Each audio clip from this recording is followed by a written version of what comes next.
Hello and welcome to this week's edition of the International Cannabis Conversation. My name is Chris Day. I'm your host on this travel around the world virtually, founder of the Global Cannabis Network Collective, and we're so pleased to be hosted by TRICHOMES.com every week. So if you haven't yet subscribed, even though we've been doing this for weeks now, go down there, hit that little button that says subscribe so that every week you can get your global update on what's happening around the world in international cannabis markets. I'm really pleased today to have Rebekah Hall with us. She is the founder of Botanic Lab and also the CEO of South West Brands Limited. She's based in the UK. And while we've had several discussions over the last couple of months with movements in the UK and throughout Europe around medicinal cannabis, we have not really covered too much around consumer goods and the last mile of the supply chain, which Rebekah likes to talk about quite a lot. And I'm really happy that you're here, Rebekah. Thanks so much for carving some time out of your very busy schedule to come chat with us. Yeah, thanks for having me, Chris. My pleasure to be here. Of course. Before we sort of get into Southwest Brands and what you're doing there, I was wondering if you might give us a little bit of history on how you got into the cannabis space initially. I know there's some stories around beverages in there and other things, but sort of what brought you into the space? Yeah, I mean, this wasn't where I expected to be, a sort of middle-aged, middle-class cannabis purveyor. I actually started life as an investment banker, which is the scourge of the kind of world. But I spent a number of years working in financial markets and sort of telling other people how they should run their businesses without any great deal of understanding of doing it myself. So I bit the bullet and got the entrepreneurial bug and wanted to do that for myself. And I ended up entering the consumer goods space by building a beverage brand, a functional beverage brand called Botanic Lab, and learned all the sort of difficult, challenging, hard lessons of building a brand from scratch, all the challenges you go through, financial and otherwise, and learned all the difficult lessons around that. And I did that at a time when health and well-being and functional food and drink was really becoming much more of a topical issue, certainly in Europe. And we took a lot of the trends and ingredients that we were seeing stateside being used and brought them over to the UK and built that brand into a kind of mainstream, widely distributed brand in the UK. And I guess the relevance for this conversation is that became the first brand in Europe to launch a cannabis, a CBD beverage, which was my first introduction into the industry and understanding more about the ingredient, more about the kind of industry at large and the kind of different factors that were at play in regulation, in finance and other things. And I really caught the bug. I think I found that in consumer goods, it was the most exciting thing I'd ever come across in terms of its ability to kind of excite the consumer, which is kind of what you're about when you're building a brand, and the potential growth trajectory of it. So my introduction to it became a kind of a pondering on my part about how I could really get across this industry really comprehensively, knowing what I now knew, having crossed the Rubicon and become an entrepreneur and knowing how tough it was to build a brand. How could I really get across this exciting industry really comprehensively? And that was really how I ended up here with Southwest Brands. That's great. I mean, if you're going to jump into an industry for the first time as an entrepreneurial foray, congrats on picking one that's really simple and straightforward. Right? Yeah, right. I mean, I had this conversation with someone the other day and they said, would you get into it now if you knew what you know? And they probably no is the answer. I don't think I foresaw any of the issues and challenges, which is sometimes the best way as an entrepreneur, to not know the challenges you're going to face. You probably wouldn't do it in the first place. Oh, absolutely. The first company that I started, I sort of accidentally backed into it in my early 20s. And in looking back at that, I'm like, that started you down a path that you probably, but then again, I love it. It sounds like you love it. And having spent some time myself in financial markets as well, I would take this any day.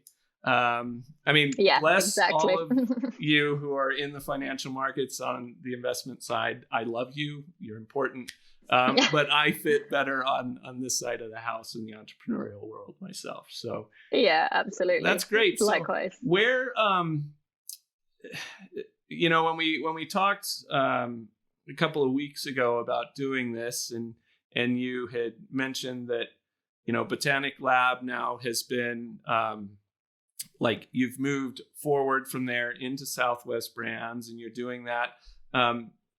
Let's talk about sort of the totality of what it is you're trying to accomplish here, because it's no small endeavor what you're taking on.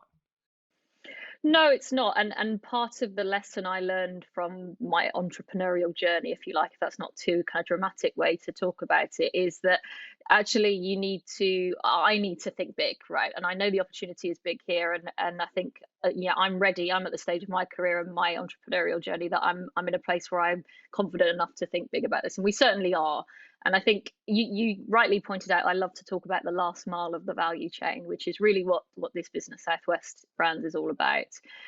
It's at the core of it is ultimately a group of brands that we have brought together, designed, developed, or acquired specifically to address the health and wellness CBD industry, and the bit of the industry which I call the last mile of the value chain. So the bit around brand building, engagement with the consumer, route to market, the bit that really drives the value for the rest of the chain in consumer.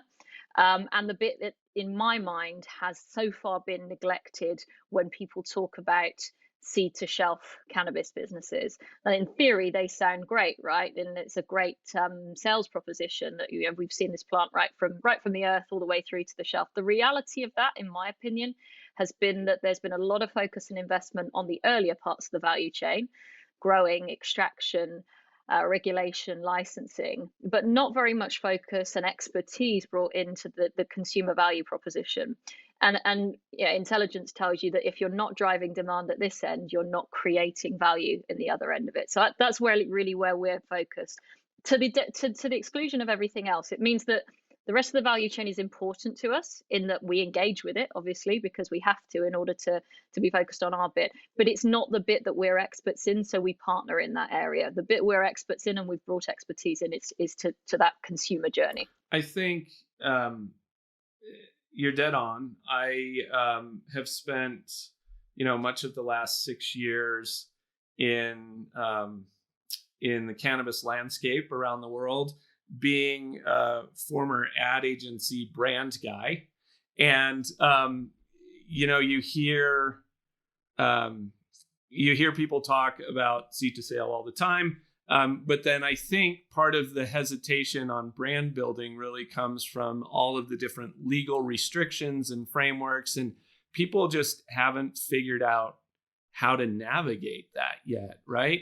I was in a session, it's been probably 3 or 4 months ago now, with a group of marketers who are all supposed to be about building their brands, and they spent the first half hour talking about all the things they cannot do.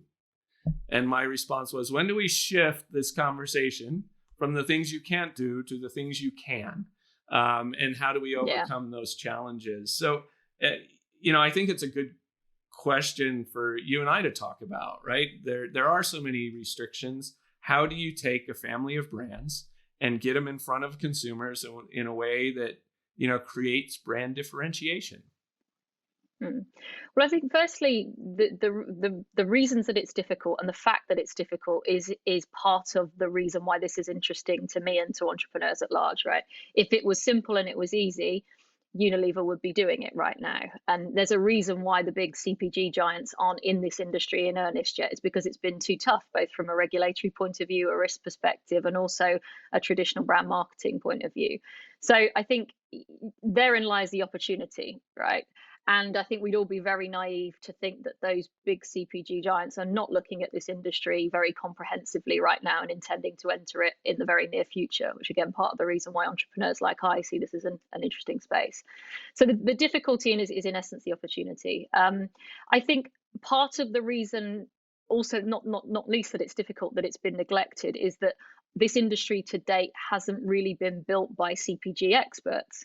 It's been built by people who've come from different segments of the industry, from agriculture, from the vape industry, from Vice.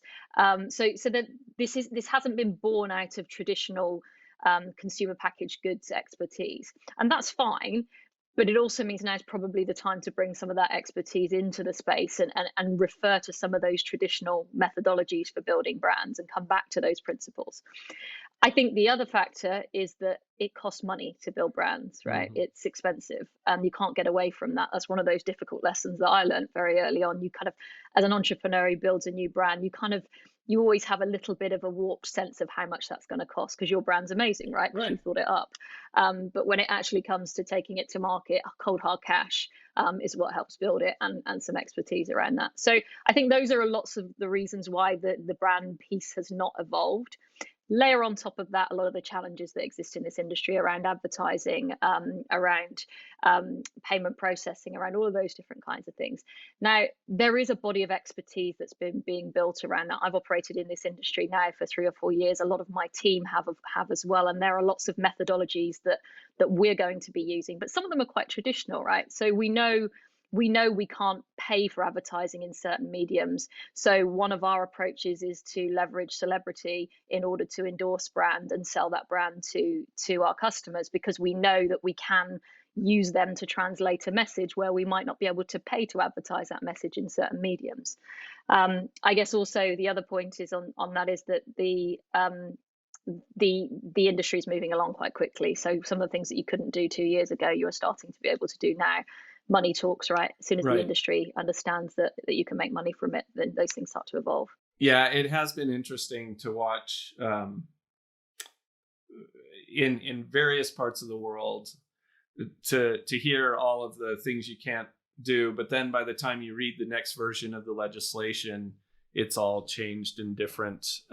We spend, I'm based in Denver, Colorado, right? And so just watching sort of the evolution of what people can and can't do in a market like Colorado, which is considered fairly mature, relatively speaking, and then seeing the same thing in, whether it's Australia or what's happening in Latin America.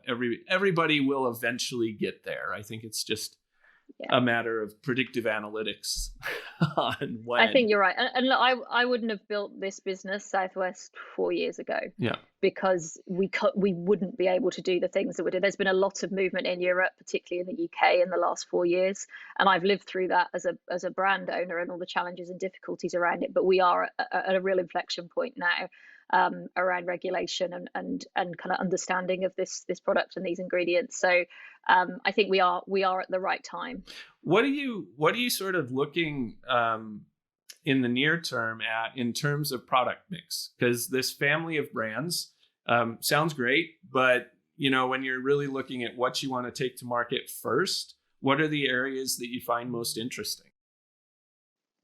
Yeah, I mean, I think it's useful to go back to the sort of basic principles of where we decide how we make those decisions. So first of all, we say it's a CPG, not CBD first approach, and by that I mean we first of all we look at the consumer goods market as a whole and analyze where the consumer is underserved outside of cannabis. So where are their needs not being met by brands currently, and there's spaces for existing brands. And we went through quite an extensive exercise over the last 6 months in mapping that out and identifying the areas that we find interesting. And I'll name a few of those for you. We think that menstrual cycle care is an area that is particularly underserved with products, and the brands that are operating in that space tend to be focused on a particular part of a menstrual cycle and tend to be quite old-fashioned. So there's a real opportunity there to serve the consumer. Equally in menopause care.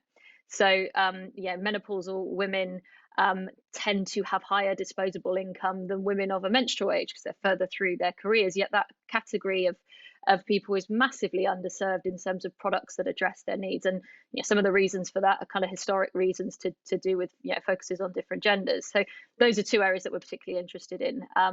We also really like the sporting industry, and part of that is because of the efficacy of this ingredient and effectiveness for people that use an active lifestyle. And the number of products that we're seeing out there that really do cater specifically for those individuals is relatively thin. And to name one more, just to not reel off a massive list to you, but another one that we really like is men's wellness. So if we think about the wellness industry at large, it has been very dominated by a female focus.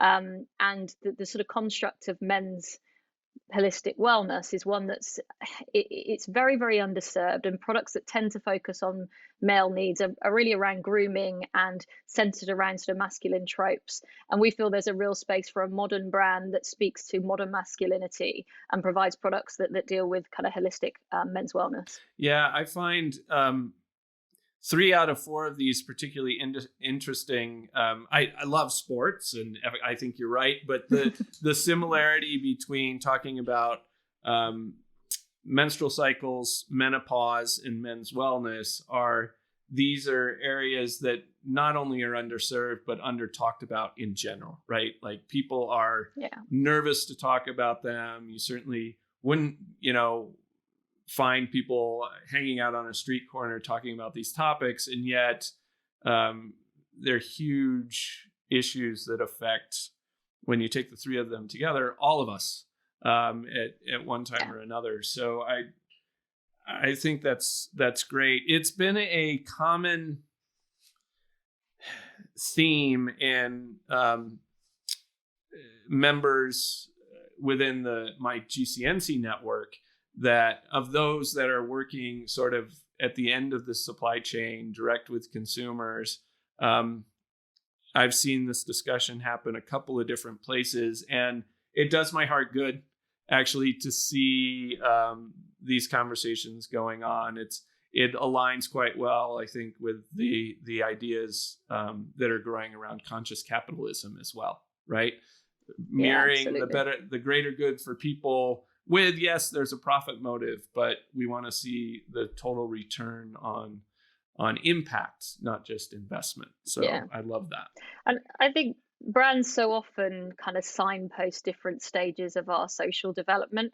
I often think of like Red Bull is a brand that everybody knows so well, and for me was a real signpost for the 1990s and a kind of descriptor of the 1990s zeitgeist, the kind of yuppie period where everybody's into consumerism, capitalism, want more, faster, you want more energy. And that really kind of typifies that for me. And I think it's very clear that in the last 20, 30 years, modern society has moved on significantly since then. And we're in a 21st century zeitgeist. And, the issues of mental health, mental well-being are things that everyone is struggling with. And our brands and our consumer products need to speak to those issues, to speak to that modern zeitgeist.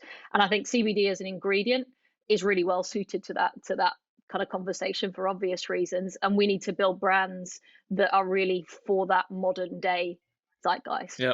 And I know, we've been sort of dancing around what you just said, which is not a CBD, but a consumer focus. But along with that, have you also been looking at like other cannabinoids, other ingredients? How are the formulations happening? What's really sort of going into product development that ensures we are taking this more holistic kind of approach to the plant and to the consumer? Yeah, I mean, these are wellness brands first, so they don't have to just contain CBD. So we're looking at an array of different ingredients that can support the function of these products and brands that we're creating. In terms of different cannabinoids, my view is that the consumer is only just getting their head around, from a European perspective, what CBD is. THC is obviously somewhat off limits for us at the moment from a legality perspective. Is only just starting to understand that. And whilst there are these other really exciting cannabinoids that are potentially down the pipe, given the journey that we've been on from a regulatory point of view and a consumer understanding perspective, my personal view is it's too early for them right now. I think, we need to make hay with the progress that we've currently made. So we will use other ingredients, but not other cannabinoids at this stage. Yeah, I think that reflects well the strategy, right? We've got a whole supply chain, and there's lots of people working on sort of that initial research and how that all plays out. It'll be interesting to see, from my perspective, over the next, let's say, 3 to 5 years, how some of these other discussions around the endocannabinoid system overall gets fused into the consumer goods situation in the future. And I mean, I agree with you. I think the research still needs to be done. And CBD certainly has, if we believe all of the promotion out there, it can cure basically everything. So everything, I think all ills and all world problems. Yes. So I think if we can educate consumers on what's real and what's not, and deliver great products that serve them, that will serve, I think that's important. Brand promises, right? The great product part is key, right? Great brands are built on great products, so that has to be fundamental to what we're doing. And hopefully the pathway that CBD has taken in terms of the long and twisting road to getting to a place of regulated industry, kind of established supply chains, that will provide a bit of a roadmap for what comes behind it in terms of other cannabinoids as well, hopefully. Right. That's kind of my assumption on that. Yep. So I always like to ask sort of the crystal ball question as I sort of wrapped up the show, and say, if you could dust off the crystal ball and look into it and say, hey, first 18 months from now, and then 3 years from now, as we build out South West Brands, I think the biggest challenge for us is going to be X, and the greatest opportunity and where we want to be is what? What is the greatest challenge and the greatest opportunity for you with South West Brands? I think start with the positives, because I'm an entrepreneur, right? Yes. I always look to the positives. I love it. The greatest opportunity. I think that the greatest opportunity is that this industry is so far at 1 minute past one, right? There is so far to go in this, in terms of the uses of the ingredient, the types of product, the way the consumer understands. There's a whole playing field to go after right now. And I think that the exciting thing for us is that we're in the right place at the right time. We've done our homework, we've done our hard yards of kind of preparation for this, both on the brand side and the cannabis side. The markets are in a great place right now, and we can't avoid the fact that you need money to do these things, and right now we're in a position where certainly the capital markets and also the private markets as well are hot for cannabis. So I think that's a huge opportunity for us, which means that you have capital in play, opportunity, consumer demand, expertise in our case. That's an exciting place to be for me. I think the biggest challenge is the same as the opportunity, in that you have it all to go after. How do you maintain your focus and deliver a plan, right? Mm-hmm. It's so easy as an entrepreneur to be looking left and right on what they're doing. Should I be doing that?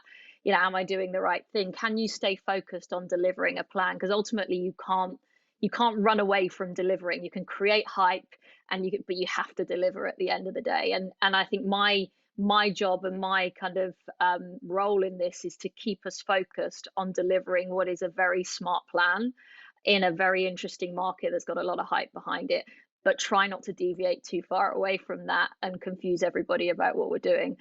Yeah, well, I think you have a great chance of success with that. I tried to take you down a couple of rabbit holes with my questions, and you always brought it back straight to the company and what it is. So if that's a leading indicator of anything, we know you can stay focused on that, which quite honestly rarely happens when I take people down cannabis rabbit holes in discussions. Normally we wander in the wilderness. Keep that laser focus. Yeah. So that's great. And thank you again, Rebekah, for carving out some time today. I hope you'll let us have you back as the company continues to grow and as things, continue to hit the market, because I love your perspective. I love what you're doing with brand building. brand architecture and marketing funnel discussions are something, that are near and dear to me in a way that it's not to most. So thanks so much. Absolutely. I'd love to come back and show you what we've done and talk about products when we can touch and feel them. It'll be great. So, and thank all of you out there in podcast land for listening to this edition of the International Cannabis Conversation on trichomes.com. Don't forget to subscribe and don't forget to tune in next week.